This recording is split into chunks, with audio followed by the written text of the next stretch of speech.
ब्राह्मण, भारत छोड़ो, हिंदुत्ववाद से आजादी, ब्राह्मणवाद। हम कह रहे हैं हमारे को भारत मत जुड़वाओ, हमारे टैक्स के पैसों से जो तुम्हारे को योगदान मिलता है उससे लेना बंद।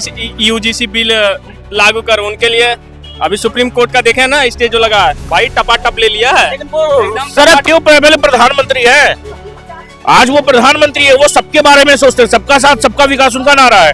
आज अगर सुप्रीम कोर्ट के जज के लिए आप देखेंगे, मैं हॉस्टल में पढ़े रहते हैं ये लोग जेएनयू के अंदर, और मेरे को तो आता समझ नहीं आया कौन सी पढ़ाई कर रहे हैं ये, फिर सालों लग जाते हैं इनको पढ़ने में। हम भी पढ़े लिखे हैं भाई साहब, पढ़ लिख करके साल 10 साल पढ़ के 12वीं पास। कांग्रेस हमेशा दलित विरोधी रही है, SC ST विरोधी रही है, OBC विरोधी रही है। कांग्रेस को बस चाहिए क्या, मुसलमान सब। मैं हूं अर्पित कुमार और आप देख रहे हैं बूम भारत इस वक्त मौजूद है दिल्ली में, और बात करेंगे यूजीसी जो है कानून पे बात करेंगे। अब तो जो है फिलहाल सुप्रीम कोर्ट ने रोक लगा दिया। रोक लगाने के बाद जो है कुछ लोग इस पर जो है सवाल खड़ा कर रहे हैं। भैया कह रहे हैं कि सुप्रीम कोर्ट में जो बैठे हैं वो ब्राह्मण बैठे हैं और अपने पक्ष में उन्होंने फैसला सुना दिया। इसको कैसे देखते हैं? देखिए, सुप्रीम कोर्ट में जो शीर्ष नेतृत्व में बैठे हैं ना, जैसे अब अगर आप बोलेंगे कि प्रधानमंत्री कौन से जात के हैं, प्रधानमंत्री क्या है, अरे भैया वो पहले प्रधानमंत्री है, आज वो प्रधानमंत्री है, वो सबके बारे में सोचते हैं, सबका साथ सबका विकास उनका नारा है।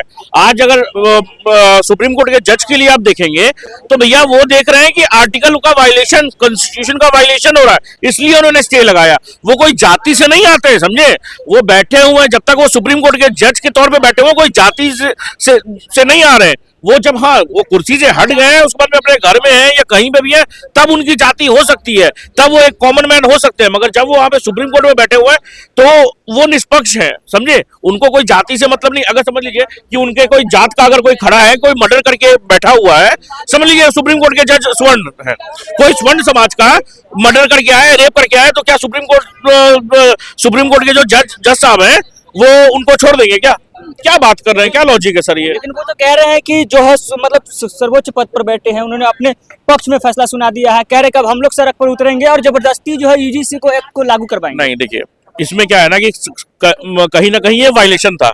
अगर आप देखिए, जो कमेटी सजा दे रही थी उसमें एक भी स्वर्ण क्यों नहीं था, ये बताइए मुझे। और शोषण क्या सिर्फ SC ST OBC का ही होता है? अगर आप बिहार चले जाएंगे तो कन्विक्शन रेट क्या है, 0.6%।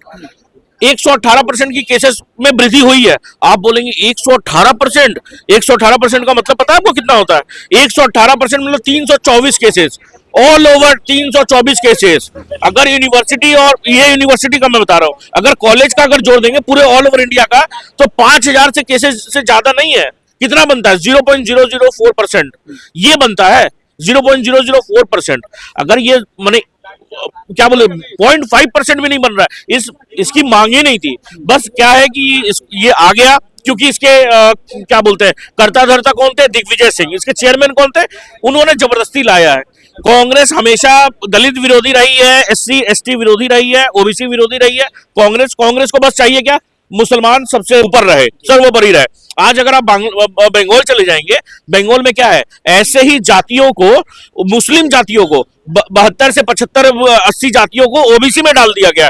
मतलब अगली बार ब्राह्मण से अगर झगड़ा हुआ तो वो क्या लगाएंगे? UGC लगाएंगे, मतलब सीधा सीधी UGC लगा देंगे। बात करते सर, बिहार के राजद के एक प्रवक्ता हैं, वो कंचना यादव नाम है, उन्होंने कहा कि शोषण करो, तुम्हारा शोषण अरे यार गजब है, तुम्हारा शोषण 90 से पहले किया गया था, तुम और जबरदस्ती शोषण करो। ये वायरल काफी वीडियो हुआ। उसके बाद एक सरिता पासवान है, कह रहे हैं कि मतलब कि ये जो है गलत हुआ है, कॉलेजियस सिस्टम से पहले जो है स्वर्णों को हटाया जाए, ऐसे बात कर रहे हैं। देखिए सर, बात है क्या कि अगर कोई वहां पे पहुंचा हुआ है ना, तो अपनी डिग्री के बदौलत और किसी के बदौलत नहीं पहुंचा हुआ है, समझे। आज अगर समझ लीजिए ये क्या बोलते हैं, अगर हमारे नरेंद्र मोदी वो क्या है, OBC से आते हैं। द्रौपदी मुर्मू जी क्या है, SC ST से आते हैं। सर देखिए, बात क्या ना कि अपने उपलब्धि के वजह से, अपने डिग्री के वजह से अगर वहां पहुंचे हुए हैं, अगर कोई भी इंसान, अगर चीफ इलेक्शन कमिश्नर जो है ज्ञानेश्वर कुमार, वो किससे बने हुए हैं? अरे भैया वो पहले पढ़ाई लिखाई करके IAS IPS बने, उसके बाद में उनका सिलेक्शन हुआ। देखिए, ये बोलने वाले को बोलने दीजिए। आज आपके लिए तो आरक्षण भी है, राजद के प्रवक्ता आप लोग को घेर रही है, कह रही है कि कॉलेजियम सिस्टम को पहले खत्म करो, जब तक खत्म नहीं होगा तब तक तो बात जो बोली ना सर अभी, कि जो हमारे चुनाव आयोग के वो हैं अध्यक्ष हैं जो बैठे हैं, वो अपने बलबूते पढ़ लिख करके इस मुकाम पे पहुंचे। आप इनसे एजुकेशन के स्पेलिंग पूछिए, आप इनसे किसी चीज के स्पेलिंग पूछिए, तो कैसे बताएंगे? लेकिन ये सवाल पूछिए, कभी ये आरक्षण से जो कोटा से गए हैं शिक्षक बने हैं, प्रिंसिपल 1.25 लाख सैलरी, एजुकेशन का स्पेलिंग नहीं आता, 77, 78, 69 में कौन बड़ा होता है वो नहीं पता उसको। तो ऐसे शिक्षक कोटा से भरे पड़े हैं। और मैं तो बाबा साहब का वो लाइन याद करता हूँ जिन्होंने कहा था कि शिक्षा वो शेरनी का दूध है, जो पिएगा वो दहाड़ेगा। ये दहाड़ रहे हैं क्या, जो खुद ही शिक्षित नहीं है? और कोटा के नाम पे, आरक्षण के नाम पे पूरा बटोरे जा रहे हैं। अरे पहले पढ़ो लिखो फिर बात करना, उसके अलावा कोई नहीं बात करते। आज जो हमारे सीजीआई हैं वो अपने बल पे बने हैं, यहाँ पर पहुंचे हैं, पढ़ाई लिखाई करके बने, आरक्षण के दम पे ये मुकाम नहीं पाया। हमारे जितने भी उद्योगपति हैं अपनी मेहनत के दम पे व्यापारिक बने, उद्योगपति बने। और वीडियो वायरल हो रहा है, जेएनयू के छात्र जो है लगातार प्रोटेस्ट कर रहे हैं और कह रहे हैं कि ब्राह्मण और बनिया भारत छोड़ो और यूजीसी को लागू करवाएंगे, ऐसे ऐसे लगातार जो प्रोटेस्ट कर रहे हैं उनको क्या कहिए? बनिया जो कह रहे हैं ना, ये बनिया ब्राह्मण भारत छोड़ो, हिंदुत्ववाद से आजादी, ब्राह्मण, हम कह रहे हैं हमारे को भारत मत जुड़वाओ, हमारे टैक्स के पैसों से जो तुम्हारे को योगदान मिलता है उसे लेना बंद कर दो, बिल्कुल मना करो। कल से जेएनयू के बाहर पोस्टर लगा दो कि ब्राह्मणों से और हिंदुओं से जो टैक्स का पैसा लिया जाता है, क्योंकि सबसे ज्यादा टैक्स देने वाले तो बनिए, वैश्य और हिंदू ब्राह्मण ही है, इनसे ऊपर तो है नहीं। जैन समुदाय के लोग हैं जो सबसे ज्यादा टैक्स देने, वो हिंदू में आते हैं, उनको आरक्षण भी नहीं मिलता है, उनको कोटा भी नहीं मिलता। उनके बच्चे जो हैं वो 90-95% ला करके घर में बैठ जाते हैं और ये 30% ला करके सरकारी नौकरी कर लेते हैं। तो बोलो हमें वो भी नहीं चाहिए, फिर बहिष्कार करना तो पूरा करो ना। ये तोड़ना कि जैसे अलग समुदाय के लोग हैं, दुकान लगानी है मंदिरों के पास, लेकिन मंदिरों की मूर्तियां भी तोड़नी है, उनपे सुसु भी करना है, पोटी भी करनी है, ऐसा तो मत करो ना। फिर बहिष्कार पूरा करो। ये 250-250 रुपए में सब पड़े रहते हैं, 600-600 रुपए में हॉस्टल में पढ़े रहते हैं ये लोग जेएनयू के अंदर। और मेरे को तो आता समझ नहीं आया कौन सी पढ़ाई कर रहे हैं ये, कि सालों लग जाते हैं इनको पढ़ने में। हम भी पढ़े लिखे हैं भाई साहब, पढ़ लिख करके साल 10 साल पढ़ के 12वीं पास। तिलक तराजू तलवार ये सब चोर, बाकी सब DS4, तो ऐसे ऐसे नारे लगाते तो हैं। तिलक वालों का चंदा लेना बंद कर दो, सरकार को बोलो तिलक वाले जो चंदा देते हैं वो हमारे जेएनयू में मत दो। भीख पूरी मांगनी है लेकिन कॉलर भी नीचे नहीं होना चाहिए, इनकी वो औकात हो रखी है। भीख मांगनी है लेकिन मूंछ का ताव नीचे नहीं होना चाहिए, वो औकात हो रखी है इनकी। एक डपली खरीद रखी है 150 रुपए की इन्होंने, वो बजाते रहेंगे, इनके हाथ टूट जाए। और ये सारी छोटे बाल वाली जो महिलाएं हैं, इनको खुद समझना चाहिए कि जब महिलाओं का बलात्कार होता है तब तुम कौन सी जेएनयू के कमरों में बैठी होती हो? जब देश में अराजकता फैलाने वाले नारे होते हैं तब कहां होती हो? जब उमर और शाहीन जैसे आतंकवादी बम बांध के फट जाते हैं तब तुम कहां होती हो?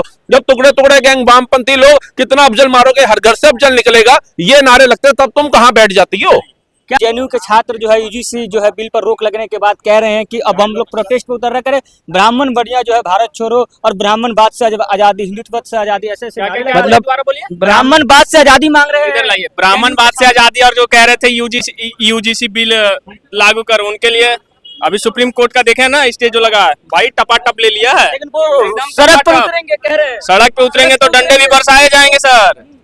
यहाँ प्रशासन ना दोनों साइड का चलता है।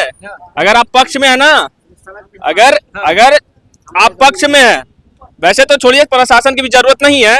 अगर हमने दावा ठोक दिया ना भाई, तो जिस सड़क पे तुम प्रदर्शन करने निकलोगे तो वो सड़क भी हमारा है, वो सड़क भी हमारा। पीछे राजपूत भाई खड़ा है, जिस दिन कह दिया भाई हमारी रियासतें तुम वापस करो, तुम्हारे कपड़े तक उतर जाएंगे। लेकिन आप लोग के तो देश छोड़ने की बात कही जा रही है, आप लोग अपना बोरिया बिस्तर बांधिए और जाइए यहाँ से, कह रहे हैं कि आप भगाएंगे।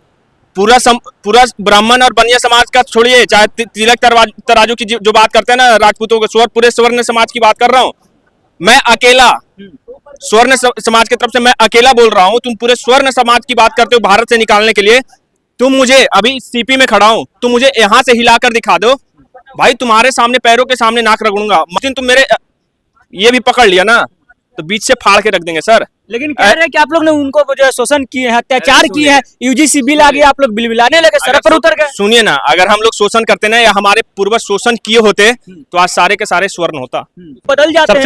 सबसे पहली बात ये जो बिल में संशोधन हुआ वो सुप्रीम कोर्ट के आदेशानुसार हुआ, स्टे लगा सुप्रीम कोर्ट का आदेशानुसार, तो इसमें मोदी का कोई हस्तक्षेप नहीं है, ठीक है। और अभी थोड़ी देर पहले मैं सुन रहा था कि काफी भाई बोल के गए कि वो लोग बोलते हैं कि ब्राह्मण बनिया भारत छोड़ो, ब्राह्मण बनिया तिलक, ब्राह्मणवाद से आजादी, वही तिलक तराजू और तलवार की बात करते हैं। तो मैं देखिए कई शब्द आपसे बोलूंगा, उनकी ब्राह्मण और बनिया और राजपूत कायस लाला को भारत छोड़ने की बात करेगा, मैं एक ही बात बोलूंगा, उनकी घोषणा। अच्छा, के लिए आप लोग अत्याचार किए हैं तो इसलिए बोल रहे हैं। हम बताते हैं, ये जो अत्याचार वाला जो आप बात बता रहे हैं ना सर, ये हम BR अम्बेडकर से सुनते आ रहे हैं। अच्छा, ये जो आप अत्याचार का बात बता रहे हैं, आप एक बात बताइए, BR अम्बेडकर को लोग बोलते थे कि उन्हें स्कूल नहीं जाने दिया जाता था, ठीक है, स्कूल नहीं जाने दिया था, तो इतनी सारे जो इनके पास में डिग्रियां हैं वो कहां से आई, ये बताइए मुझे।